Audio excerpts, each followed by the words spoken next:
الحق وزهق الباطل ان الباطل کان زہوقا۔ حق آیا اور باطل مٹ گیا، اور بے شک باطل مٹنے والا ہے۔ سب سے پہلے تو میں آج اہلیان کراچی اور اہلیان کورنگی کا بے حد مشکور ہوں کہ جنہوں نے تمام موسیدہ سیاسی جماعتوں کو دفن کر کے تحریک لبیک پاکستان کے اوپر اعتماد کیا، اور حالات جیسے بھی سخت رہے، گولیوں کی بچھاڑیں چلتی رہیں، پولنگ بکسوں کو اٹھایا گیا، اور پہلے دن کمپین سے لے کر آج دن تک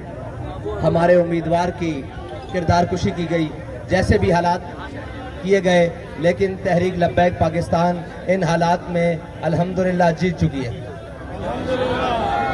اس کی بنیاد، جس بنیاد پر جیتی ہے، میں آپ کو بتاتا ہوں کہ تحریک لبیک پاکستان نے ہر مشکل، اور اس کے کارکنان نے ہر مشکل وقت میں بھی آج پورا دن پولنگ کا عمل جاری رکھوایا، حالات جیسے بھی رہے۔ اور 3 پولنگ اسٹیشنز ایسے ہیں کہ جن سے بیلٹ بکس اٹھا لیے گئے، اور ان پولنگ اسٹیشنز کا نام ہے پاکستان فاؤنڈیشن، السحر سکول، السحر اور روز A1 سکول۔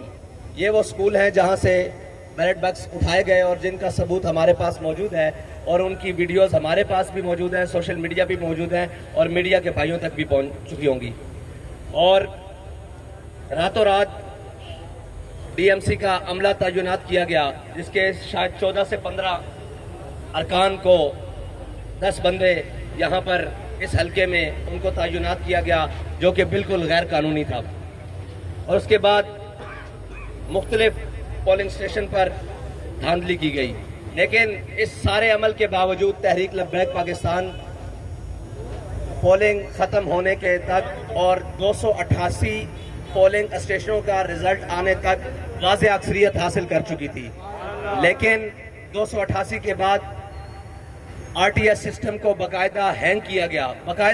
گیا، اور یہ بہت بڑا سوالیہ نشان ہے کہ یہ وہ جگہ نہیں ہے جو کوئی دور دراز کے علاقے ہوں، دیہاتی علاقے ہوں۔ یہ پورا کورنگی کا، جہاں پر 240 کا حلقہ ہے، یہ پورا حلقہ اربن آبادی کے اوپر، شہری آبادی کے اوپر محیط ہے۔ یہاں پر نہ نیٹ کا مسئلہ ہے، نہ کسی بھی جس سے RTS سسٹم چلتا ہے اس کی کوئی کنیکشن کا مسئلہ ہے۔ تو یہاں پر ایک بہت بڑا سوالیہ نشان الیکشن کمیشن کے کردار کے اوپر ہے کہ RTS سسٹم کو کیوں جان بوجھ کر رزلٹ کو آخری مراحل میں لا کر کیوں ہینگ کیا گیا، صرف ایک حلقے کے الیکشن کے وقت۔ اور یہ دکھائیں جی 74 ووٹوں والا، یہ ایک پولنگ اسٹیشن ہے جس کے اندر تحریک لبیک پاکستان کے 74 ووٹس کو مسترد ریجیکٹ کیا گیا۔ صرف ایک پولنگ اسٹیشن ہے، بلکہ پولنگ بوتھ ہے جس کے اندر تحریک لبیک کے 74 ووٹس کو ریجیکٹ کیا گیا۔ یہ آپ کے سامنے موجود ہے، اور اس کے علاوہ جو باقی ہے پورے رزلٹ کے اندر، وہ سارے موجود ہیں۔ جہاں کہیں تحریک لبیک کو واضح اکثریت تھی، وہاں پر تحریک لبیک پاکستان کے ووٹوں کو ریجیکٹ کیا گیا۔ یہ سارے ثبوت موجود ہیں الیکشن کے بعد۔ اور آخری 10 پولنگ اسٹیشن سے، جس کا عمل تقریباً پون گھنٹے کے قریب رکا رہا، اور اس کے بعد اچانک سے ہماری مخالف جو جماعت تھی اس کو جتوا دیا گیا، اور ہماری ورکنگ کے مطابق، ہمارے جو بھی یہ فارم 45 اور 46 ہے، اس کے مطابق ہمارا وہاں رزلٹ سب سے بہترین اور واضح اکثریت سے تحریک لبیک پاکستان جیت چکی ہے۔ اب ہم جو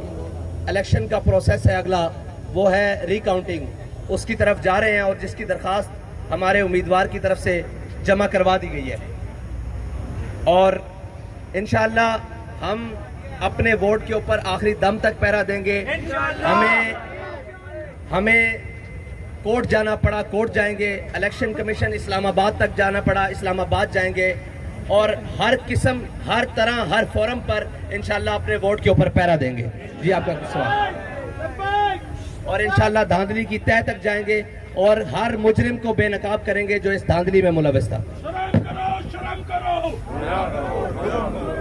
کرو شرم کرو ڈوب مرو شرم کرو شرم کرو ڈوب مرو شرم کرو شرم کرو جمہوری انتخابات میں تجدد واقعات ہوتے رہے, سیاسی جماعتوں کے کارکنان لاٹھی ڈنڈے برساتے رہے. آپ کیا سمجھتے ہیں جو ایک سیاسی جماعت دوسری مخالف جماعت کا الزام لگا رہی ہے, اسی طرح سے ٹی ایل پی پہ بھی الزام عائد کیا گیا ہے کہ ٹی ایل پی کے کارکنان جو ہے وہ ہمارے کارکنان پہ حملہ کیا ہے, کیا کہیں گے اس بارے میں؟ ٹی ایل پی نے پورے پاکستان میں الیکشن لڑا, پچھلے بھی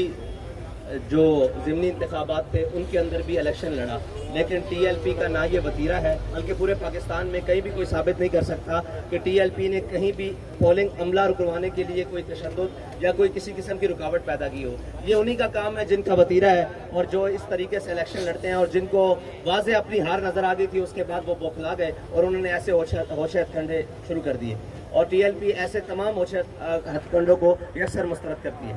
میرا ایک سوال آپ سے یہ ہے کہ آج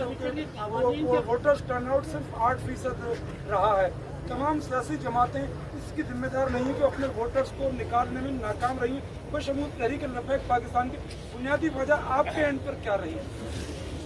جی, ہم نے الیکشن کمیشن کو ایک درخواست دی تھی کہ الیکشن جو ہے الیکشن ڈے کو, کیونکہ مہنگائی اور عوام مہنگائی میں پس رہی ہے, ان کو اس سے غرض نہیں ہے. وہ تو یہ ہے کہ بہت آج واقعتاً ٹرن آؤٹ بہت کم رہا, اس کی وجہ یہ بھی ہے کہ مہنگائی اور ملک کی حالات ہے, لوگ غربت سے پس رہے ہیں, وہ کیسے ووٹ دینے کے لیے نکلے. ہم نے تحریک لبیک پاکستان نے درخواست دی تھی الیکشن کمیشن کو کہ الیکشن کو چھٹی کے روز کروایا جائے, جس درخواست کو مسترد کیا گیا. اچھا یہ بتائیں کہ الیکشن کمیشن کے جو الیکشن کمیشن کے قوانین ہیں اس کے مطابق 10.1% سے اگر کم ووٹ ٹرن آؤٹ رہے گا تو اس حلقے کے انتخابات کو کالعدم کرا دے دیا جائے گا, جبکہ آج اس حلقہ 240 کے اندر 8.38 ووٹ کا ٹرن آؤٹ رہا ہے.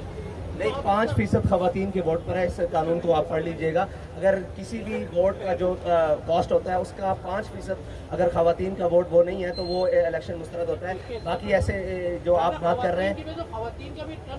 نہیں, 5% سے اوپر رہا ہے. اگر آپ چیک کر لیں گے سارا تو 5% سے کافی سارا اوپر رہا ہے. وہ جو آپ قانون کی بات کر رہے ہیں وہ ابھی تک اگر ہوئی تو اس سے قانونی ماہرین سے مشاورت کی جائے گی انشاءاللہ. اور سوال بلدیاتی انتخابات کے لیے تو اب اگلا مرحلہ کراچی میں بلدیاتی انتخابات کا ہے. جس طرح کا آج یہ الیکشن رہا, کیا سمجھتے ہیں کس طرح ہوگا؟ بشمول آپ کی بھی ایک بنیادی ذمہ داری ہے اور تمام سیاسی جماعتوں کے پرامن رہیں, کیا اس تمام صورتحال میں دیگر سیاسی جماعتوں کے ساتھ قیادت کے ساتھ مشاورت کریں گے کہ اس جو انتخابی عمل کو بڑھایا بھی جائے اور اس کو پرامن بھی رکھا جائے؟ جی, ہمارے صبح سے لے کر ابھی تک اس وقت تک جو میں بات کر رہا ہوں, ہمارے کسی ذمہ دار نے غیر ذمہ داری کا مظاہرہ نہیں کیا, نہ کوئی غیر ذمہ دارانہ گفتگو کی, نہ کسی نے کوئی ایسی بات کی جو تشدد پر ابھارے اور یہ کہے کہ ہم آپ کو جینے نہیں دیں گے, یہ کراچی ہے, لاہور, ایسی کوئی بات نہیں کی. اگر انہوں نے کی ہے تو انہوں نے بھی اس کی غیر ذمہ داری کا مظاہرہ کیا ہے. ہمارے تمام ذمہ داران بشمول ہمارے کینڈیڈیٹ کے, یہ شہزادہ کاشف صاحب کے تمام ذمہ داران نے بہت ذمہ داری کا مظاہرہ کیا ہے اور بہت ٹھنڈے دل و دماغ سے رہتے ہوئے تمام چیزوں کا سامنا کیا ہے, لیکن کسی بھی ایسے رد عمل کا اظہار نہیں کیا جس سے معاشرے کے اندر یا پولنگ عمل کے اندر یا کسی بھی چیز کے اندر کوئی رکاوٹ پیدا ہو یا انتشار کا شکار ہو. ہم یہ چاہتے ہیں کہ اب آگے جو ہمارے آج ٹی وی پر ہمارے اوپر الزام لگا رہے تھے, وہ معزز ایک ہیں پارٹی کے مہربان اور صدر اور چیئرمین, ان کو چاہیے کہ کسی بھی چیز کو آخری حد تک نہ لے کر جایا جائے. ہم سے بہتر ان چیزوں کو کوئی نہیں ڈیل کرنا چاہتا, لیکن ہم نے پورے تحمل کے ساتھ کوئی ایسی بات نہیں کی, نہ ہمارے کسی ذمہ دار کی طرف سے نہ میری طرف سے ایسی بات آئی ہے کہ ہم ایسے کریں گے ایسے کریں گے. یہ انتخابی عمل ہے, انتخابی دنگل ہے, اس کے اندر اپنی چیزوں کو, انتخابی عمل کو دہرانا چاہیے, نہ کہ اپنی زبان کو زیادہ چلانا چاہیے. اچھا یہ بتائیں, جو آج جس طرح این اے 240 کے الیکشن کے اندر جو خون خرابہ ہوا ہے, الیکشن ہوتے ہوئے حالات خراب ہوئے ہیں, آگے جو ہے بلدیاتی الیکشن